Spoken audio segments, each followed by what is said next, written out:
Assalamualaikum warahmatullahi wabarakatuh. Bertemu lagi dengan saya Bunita dalam mata pelajaran prakarya. Baik anak-anak, hari ini kita akan melanjutkan materi tentang kerajinan bahan keras. Nah, sebelum memulai mata pelajaran hari ini, alangkah baiknya kita mengucapkan basmalah terlebih dahulu. Bismillahirrohmanirrohim. Baik anak-anak, langsung saja. Anak-anak, kita akan membahas tentang kerajinan bahan keras alami, yaitu tentang prosedur pembuatan kerajinan bahan keras alami. Nah, anak-anak, merancang pembuatan kerajinan dari bahan keras alami seperti ini, bagannya atau skemanya. Di merancang produk kerajinan ini kalian harus sudah menentukan bahan apa yang akan kalian gunakan. Misalnya, saya ingin menggunakan bahan kayu, misalnya seperti itu.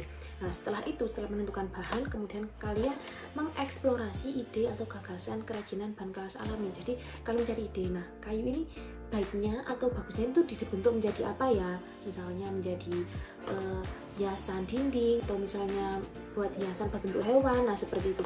Untuk kerajinan bahan keras alami, kalian setelah mendapatkan ide atau gagasan, kemudian kalian gambar dulu di sketsa. Kalian menggambar, misalnya mau membuat 4 pensil dari kayu. Nah, kalian buat gambar sketsa sebanyak-banyaknya.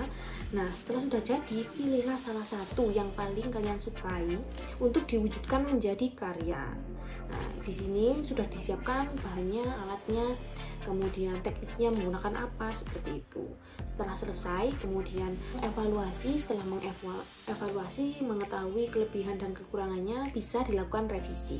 Jadi seperti itu ya anak-anak. Nah, kita lanjut ke proses atau prosedur pembuatan kerajinan bahan keras. Ini saya mengambil salah satu contohnya saja ya anak-anak. Nah, ini alat yang dibutuhkan, yaitu peralatan kerja kerajinan bahan keras ada seperti ini. Kemudian ada penggaris, palet, kuas, kemudian pisau, alat pahat, kemudian ada gergaji dengan berbagai macam jenis gergaji dan lain sebagainya. Selanjutnya bahannya ini ada kayu, boleh menggunakan tempurung kelapa atau batok kelapa. Kemudian lanjut ke proses pembuatannya. Nah, proses pembuatannya ini yaitu membuat hiasan berbentuk hewan. Nah, ini kalian bisa lihat, yaitu proses membentuk burung hantu dan gajah dengan gergaji dan pisau pangut. Nah, seperti ini. Jadi setelah kayunya ini di sketsa dulu, digambarin mana saja yang mau dihilangkan bagiannya, yang mau dipotong. Nah, jadi dipotong seperti ini. Selanjutnya, kalau sudah, itu dihaluskan agar lebih bagus. Jadi ini cara mengamplas benda kerja atau karya. Bisa bendanya kemudian gosok, maupun alat gosoknya ditaruh kemudian bendanya yang digosok. Jadi ada dua cara seperti ini. Lanjut, nah ini adalah proses pewarnaan dan pemberian aksesoris mata. Jadi seperti ini. Ini kan mau membuat hewan. Jadi, nah biar lebih bagus maka diberi warna.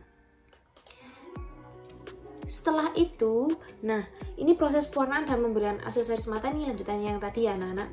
Jadi seperti ini, diberi mata, kemudian dicat, boleh juga dikasih dudukan seperti ini.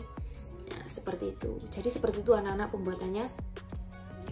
Nah, nanti hasil jadinya seperti ini. Ini ada hiasan burung hantu, burung kepala merah, dan gajah. Jadi seperti itu anak-anak. Kalian bisa mencari di mana saja, maupun di YouTube, maupun di Instagram, TikTok, dan lain sebagainya, proses pembuatan kerajinan bahan keras alami. Karena pasti banyak, kalian tinggal mencari kata kuncinya. Misalnya, contohnya itu cara membuat 4 pensil dari kayu, misalnya seperti itu. Setelah ini Bunita akan menunjukkan beberapa contoh produk kerajinan bahan keras alami. Ya, seperti ini. Ini ada kerang. Adalah kerang yang kemudian dibentuk sebagai hiasan. Kerang-kerangnya bisa dicat seperti ini. Nah, dikasih mata. Terus ini juga ada kayu, dicat, kemudian diberi tali. Ini kayak yang tadi. Terus kalau ini tempurung kelapa bisa dibuat untuk topeng atau hiasan pada dinding.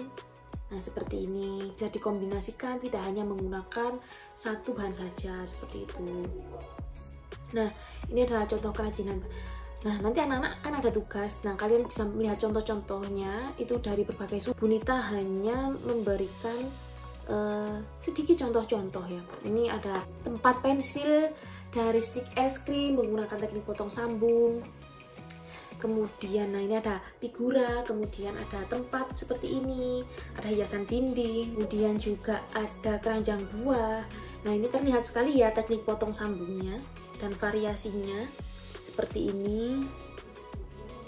Jadi tidak monoton bentuknya, hanya misalnya kotak aja ke atas gitu. Jadi ini macam-macamnya. Nah ini juga ada lucu sekali. Ini juga berfungsi sebagai hiasan juga. Kayu juga ada bambu. Nah bambu ini bisa dibuat tempat pensil atau tempat pot-pot seperti ini untuk tanaman. Kemudian juga bisa untuk miniatur kendaraan seperti ini ya Nana. Setelah itu juga bisa dibuat kemudian juga ada tempurung kelapa.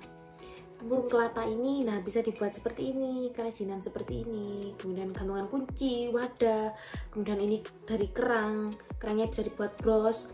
Kemudian ini juga buat hiasan, tempat air mineral. Kemudian juga ada tempat vas seperti ini. Nah anak-anak, sekian untuk pembelajaran kita hari ini.